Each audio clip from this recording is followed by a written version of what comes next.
Vamos a estudiar en este vídeo la sección principal en el dodecaedro. Sabemos que es el poliedro que tiene 12 caras, que son pentágonos regulares, 20 vértices y 30 aristas.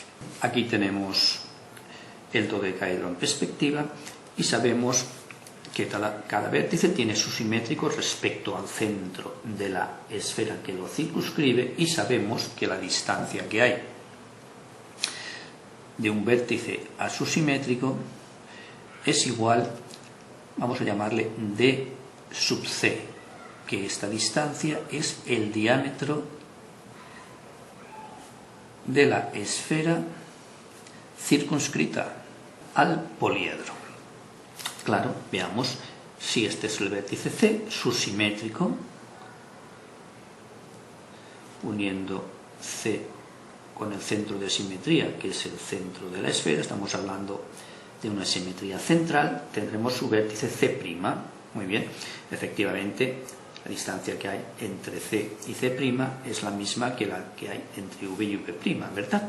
Bien, de esta forma tenemos la arista VC, es la arista del dodecaedro, y aquí tenemos la arista simétrica V'C'. Sabemos que efectivamente una arista isométrica son rectas paralelas. Si trazamos el plano que contiene estas dos aristas paralelas, vamos a llamarle un plano gamma, veremos que al poliedro, al dodecaedro, le va a producir la siguiente sección. Pasaría por V y por el punto medio de la arista, vamos a llamar a esta arista D y E, y al punto medio M. Y VM sería la altura de la cara del dodecaedro, que sabemos que es un pentágono regular.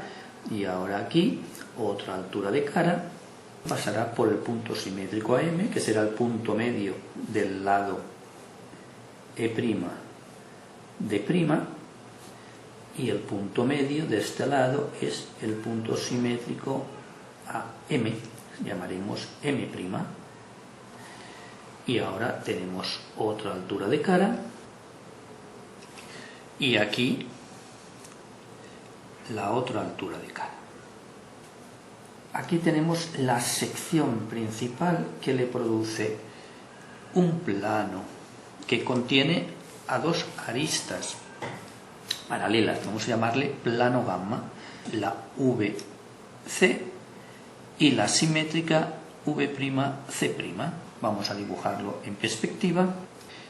Esta altura y su simétrica serán rectas paralelas, luego es un hexágono que no es regular, pero que los lados simétricos, los lados opuestos, vemos que son paralelos. Tenemos dos aristas y los otros cuatro lados son alturas de las caras del dodecaedro. Escribamos esto. Muy bien. Fijémonos que en esta sección principal del dodecaedro están relacionadas las alturas de la cara con la arista del dodecaedro, pero veamos, también conocemos la distancia entre vértices opuestos, que es igual al diámetro de la esfera circunscrita, como vemos, y ahora vemos que la distancia que hay de M a M' es la distancia entre aristas, ya que une el punto medio de una arista con el punto medio de la simétrica. Y lo mismo ocurrirá, fijémonos, si unimos el punto medio de la arista VC, llamémosle a este punto N, y el simétrico será por el centro de la esfera, será el punto medio del lado V'C', y este punto llamaremos N'. Vemos que estas dos distancias son iguales, ya que son distancias entre los puntos medios de las aristas, que sabemos que es igual al D sub T, que hemos llamado, que es el diámetro de la esfera tangente a las aristas. Muy bien, pero fijémonos, M' es perpendicular a n, n', ya que son bisectrices, las bisectrices del ángulo formado por un punto isosimétrico V', V' y C'. Luego, por tanto, el ángulo que forma estas dos distancias es de 90 grados, por ser las bisectrices del ángulo que se forma entre V', V' y C'. Con lo cual, si son perpendiculares y son iguales, estas distancias son las diagonales de un cuadrado. M, N, M', N'. Esto es un cuadrado. Pero veamos, lo único que nos falta conocer es el diámetro de la esfera inscrita al dodecaedro, que nos la dará la distancia entre caras. Tenemos una cara y la simétrica de la cara, que ya sabemos que están en planos paralelos, y que la distancia entre caras será la distancia que hay entre los centros de las circunferencias circunscritas a dichas caras, ¿verdad? Ya que formarán estas dos caras, se formará una pirámide cuyo vértice estará en el centro de la esfera. Para encontrar dicho punto, fijémonos, EVM es la altura de una cara, es la mediatriz de una cuerda de E de dicha circunferencia, y si ahora hallamos la altura sobre la cara VB, tendremos punto medio con D. Aquí tendremos, donde se corte, vamos a llamarle punto H. H, circuncentro de la circunferencia que circunscribe a la cara del dodecaedro, ¿verdad? Con lo cual, el punto simétrico este se convertirá en el circuncentro de la cara simétrica del dodecaedro. Esto sería sencillamente, si dibujamos, esta es una altura de cara, que es la simétrica de esta de aquí, de VM. Si unimos ahora H con O, encontraremos sobre dicha altura el simétrico de H'.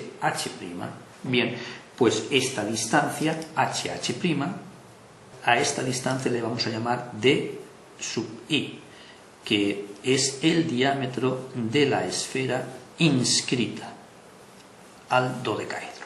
Nos faltaría determinar lo que hemos dicho antes, el cuadrado que aparece dentro de esa sección. Veamos que el cuadrado lo tenemos aquí. Vamos a dibujarlo a trazos. Sabemos que esta figura es un cuadrado que está inscrito dentro de esa sección principal del dodecaedro. Fijémonos, si partimos de un dodecaedro que tiene una arista como esta, para continuar con la nomenclatura que hemos utilizado en la perspectiva, ya vemos a este punto V' y a este C'. Tenemos aquí la arista y a este punto sería el N'. Y aquí ya podríamos dibujar la cara, que sabemos que es un pentágono regular. Aquí tenemos la altura de cara, H sub C. Y sabemos que aquí tenemos que V', C', esto es igual a la arista. Bueno, pues con estos datos ya podemos dibujar la sección principal de un dodecaedro. Si aquí tenemos un cuadrado, este ángulo valdrá 45 grados, ¿verdad? Pues fijémonos, si aquí con un valor de 45 grados trazamos una recta, que este ángulo valga 45 grados, fijémonos que este ángulo vale 45 grados y aquí conocemos el triángulo, aquí lo tenemos, N', C' y M. En este triángulo conocemos la distancia N', C', N', C', que es igual a 1/2 de la arista, y esta distancia MC', es igual a la altura de la cara del dodecaedro, ¿verdad? Aquí lo tenemos. Bien, pues con estos datos podemos dibujar la sección principal. Fijémonos, este ángulo sabemos que vale 45 grados. Aquí tenemos la distancia, que es 1/2 de la arista de la cara del dodecaedro, y esta altura, llamémosle a este punto M paréntesis, altura de cara, que haciendo centro en C', trazamos un arco y aquí tendremos el triángulo que nos va a permitir dibujar la sección principal. Este punto sería el M, triángulo que nos permite dibujar la otra diagonal del cuadrado de la sección principal. Por aquí pasará dicha diagonal, sabiendo que este ángulo tiene que valer 90 grados. Y a partir de aquí ya podremos dibujar el cuadrado correspondiente. Y aquí tendremos el punto que hemos llamado N', y este M, y aquí tenemos el M', con lo cual tenemos el cuadrado inscrito al hexágono, que es la sección principal del dodecaedro. Y ahora sencillamente dibujando el lado simétrico, este punto sería el V, el C, y esto evidentemente también es la arista del dodecaedro, y aquí tenemos ya sección principal del poliedro, el hexágono, que hemos visto que no es un hexágono regular, pero sí es un hexágono formado por dos aristas rectas paralelas y las alturas de caras, ¿verdad? De forma que la distancia, si por otro trazamos la perpendicular a las alturas de caras, aquí tendremos la distancia entre caras. Este punto es el que hemos llamado H, este ángulo valdrá 90 grados, claro, y H', que son los centros de las circunferencias que circunscriben a dos caras simétricas. Tenemos NN', distancia entre aristas, le hemos llamado D sub T, tenemos HH', con lo cual ya tenemos relacionados todos los elementos que nos pueden determinar un dodecaedro. Dibujada la sección principal de un dodecaedro, con cualquiera de los datos que aquí tenemos relacionados, lo vamos a poder construir. Vemos que efectivamente esta distancia es la altura de la cara, que nos permite dibujar la sección principal. Bueno, y aquí tenemos representada una perspectiva axonométrica de las esferas inscrita, circunscrita y tangente a las aristas de un dodecaedro.